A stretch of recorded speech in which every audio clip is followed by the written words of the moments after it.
You're listening to SMSF Connect podcast on iRadio Live that brings you programs covering a variety of genres under development.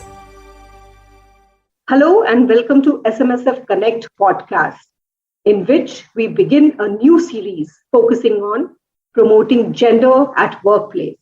I, Pooja Murada, and I, Aarti Grover.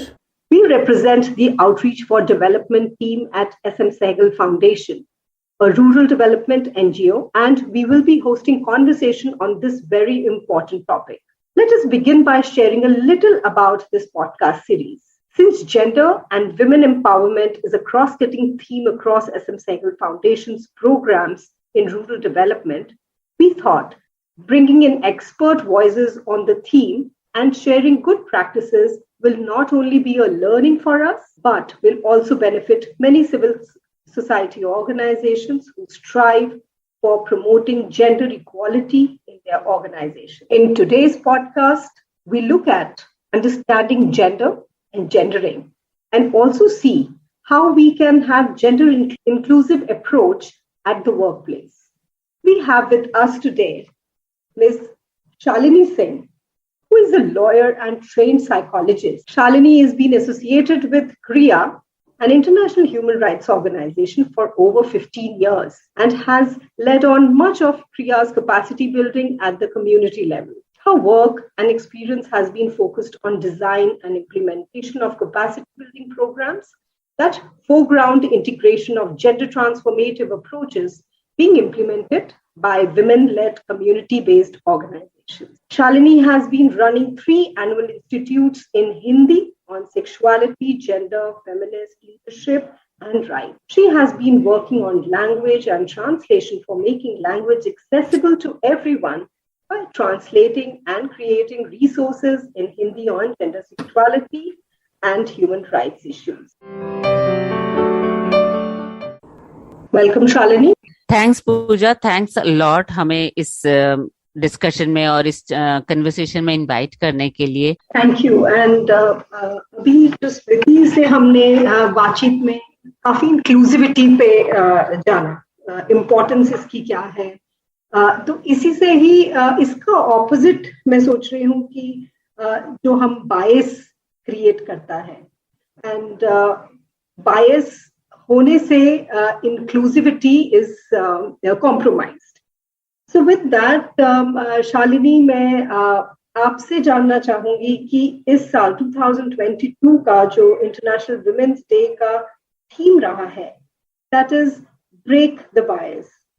According to you, how does one initiate this in our homes, at workplace, at the policy level, and so on and so forth? And क्या ये because it's an international theme, so क्या इसकी intensity Bharat में जितनी है, क्या और देशों में भी उतनी ही है?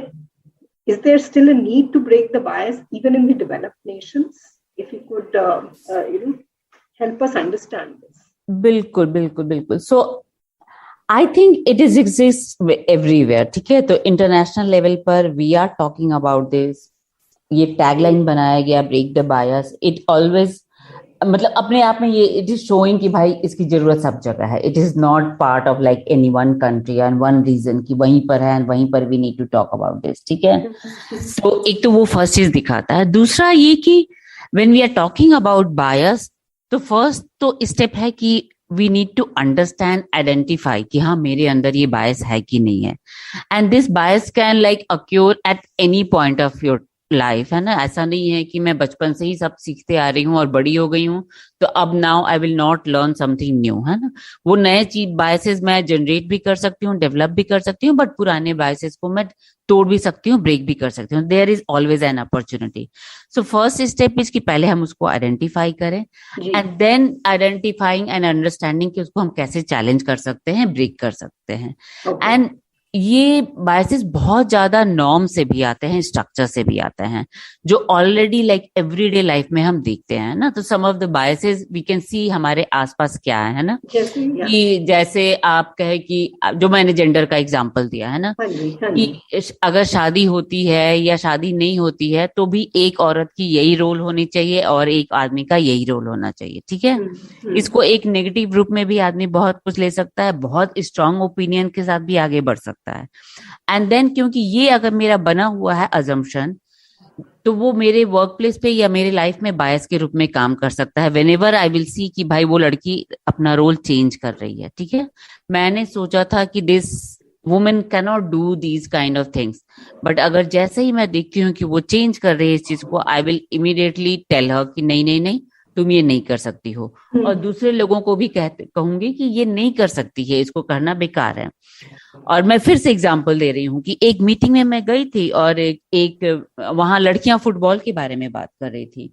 और वहां एक नेशनल लेवल के प्लेयर आए थे जिन्होंने अपने आप को इंट्रोड्यूस किया कि मैं फुटबॉल का नेशनल लेवल का प्लेयर हूँ। तो ही सेड कि मैं तो आपकी लड़कियों को देख रहा हूँ और इतनी दुबली पतली ये बेचारी लड़कियां, continuously again and again he said कि ये बेचारी लड़कियां, मुझे तो समझ में नहीं आ रहा कि ये फुटबॉल को कैसे किक लगाती हैं। एंड सो ये बहुत बड़ा मुझे लगा कि एक बायस है कि भाई लड़कियां फिजिकली स्ट्रांग नहीं होती हैं इसलिए वो फुटबॉल नहीं खेल सकती हैं। मैं कहती हूँ ये बायस आपके माइंड में है ना। There is nothing to do with the physical fitness और मेंटल पावर, है ना। कई बार हम अपने लाइफ में भी देखते हैं कि mentally if we are feeling something very strongly कि मैं ये कर सकती हूँ तो मैं वो कर लेती हूँ। And if I am like पहले से ही सोच रही हूँ कि तो मैं तो लड़की हूँ इसलिए फुटबॉल को मैं किक नहीं लगा सकती हूँ, मेरे में स्ट्रेंथ नहीं है, वो मैं नहीं कर पाऊंगी। एंड हम सबके लाइफ में ये बहुत ही बेसिक एग्जांपल दे रही हूँ कि औरतें बहुत कमजोर होती हैं। वी ऑलवेज सी कि कंस्ट्रक्शन साइट पे औरतें कितना बड़ा बड़ा ईंट का वो लेयर उठाकर चलती हैं, but we never see them as a strong women. कल भी मैं पढ़ रही थी आदिवासी औरतें, और अभी भी कितने गांव में, हिमाचल में, उत्तराखंड में औरतें कितनी दूर दूर से जाकर पानी घड़े कमर पे, सिर पे, हाथ में बाल्टी लेकर पानी लेकर आती हैं, but we never perceive them as a strong women, है ना। तो ये एक बायस है। एंड वो बायस फिर हमारे को इम्पैक्ट करता है how much opportunities we are getting, how much resources we are getting, है ना। क्योंकि if a person is not perceived in a particular way, then हम उसके लिए रिसोर्सेज एंड अपॉर्चुनिटी भी उसी पर्टिकुलर वे में देंगे या नहीं देंगे। हाँ, एंड जो आपने एग्जाम्पल दिया कि औरतें मीटिंग में जब आती थी तो पीछे ही बैठती थी, तो वो बहुत बड़े बड़े ऑफिसेज में भी ये बायसेस देखने को मिलते हैं। तो एक एग्जाम्पल मैं एक और बहुत प्रैक्टिकली बताऊंगी। जब हमारे पंचायत में औरतें चुनकर आई, इतना इलेक्शन फाइट किया, एंड ऑफ कोर्स इलेक्शन का फर्स्ट स्टेप ये था कि उनके फैमिली मेंबर्स ने नॉमिनेट किया था उनको कि भाई तुम जाओ इलेक्शन लड़ो क्योंकि रिजर्वेशन है।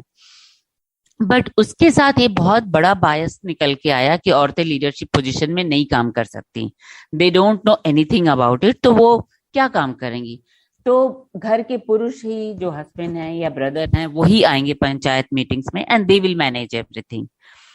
तो जब हमने बहुत सालों तक उनके साथ काम किया and they started regularly attending all panchayat meetings, they started going to video offices, block development offices, उनसे मीटिंग के साथ व्हाट वी रियलाइज कि जब वो ब्लॉक डेवलपमेंट ऑफिसेज में मीटिंग के लिए भी जाती हैं, उनके husband and brothers will be offered chair कि आप आइए बैठिए, and they will never offer any chair. सामने बिठाना तो दूर की बात है, पीछे बैठने के लिए भी चेयर मिलेगा कि नहीं मिलेगा, it was not certain. And slowly they learn कि भाई मुझे अब चेयर अपनी खुद से लेनी है और जाके बैठना है ना। तो ये एक बायस का बहुत strong but day to day life का एग्जाम्पल है। एंड वो बायस फिर आपको इम्पैक्ट करता है कि आप किसको किस तरह से पेमेंट करते हैं, because if you are not recognising someone capacity and capability, then you will also undermine their strength and power, and then वो इम्पैक्ट करेगा कि आप उसको कितना देना चाहते हैं, उसके लिए ऑनरेरियम दे सकते हैं या जो भी चीजें देना चाहते हैं, उसको उसकी कैपेसिटी को आप कैसे मेजर कर रहे हैं। तो एक ही काम के लिए देन किसको ज्यादा पैसे मिल रहे हैं, किसको कम पैसे मिल रहे हैं, वो हमने हर चीज में देखा है। कंस्ट्रक्शन साइट में तो हमें हमेशा दिखता है, ऑफिसेज में हम हमेशा ये देख रहे हैं, एंड बहुत हायर लेवल पर. एंड दिस पे पैरिटी की बात is not just about India, we have seen international level पे, न्यूज में, हर जगह ये बात होती है.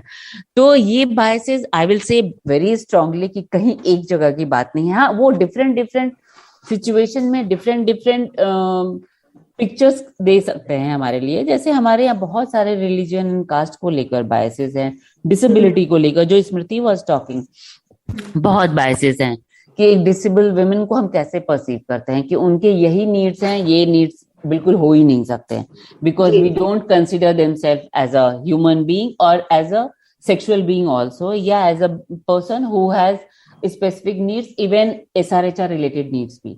तो how we are identifying people, वो बायसेस हमारा बहुत इम्पैक्ट करता है. एंड उसी की वजह से देन उसको हम अपने आसपास स्पेस देते हैं और जगह देते हैं, चाहे वो बोलने की हो, बात करने की हो, काम करने की हो, या पैसे पाने की हो, दोनों तीनों तरीके से.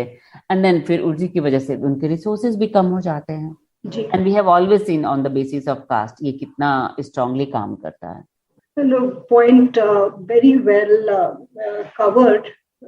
बहुत अच्छे से आपने समझाया Shalini. Thank you. This was really insightful. Listeners, stay tuned as there's more coming up in the next podcast. Thank you for being with us. Stay tuned for more. You can also listen to these podcasts on Spotify, Apple, and Google.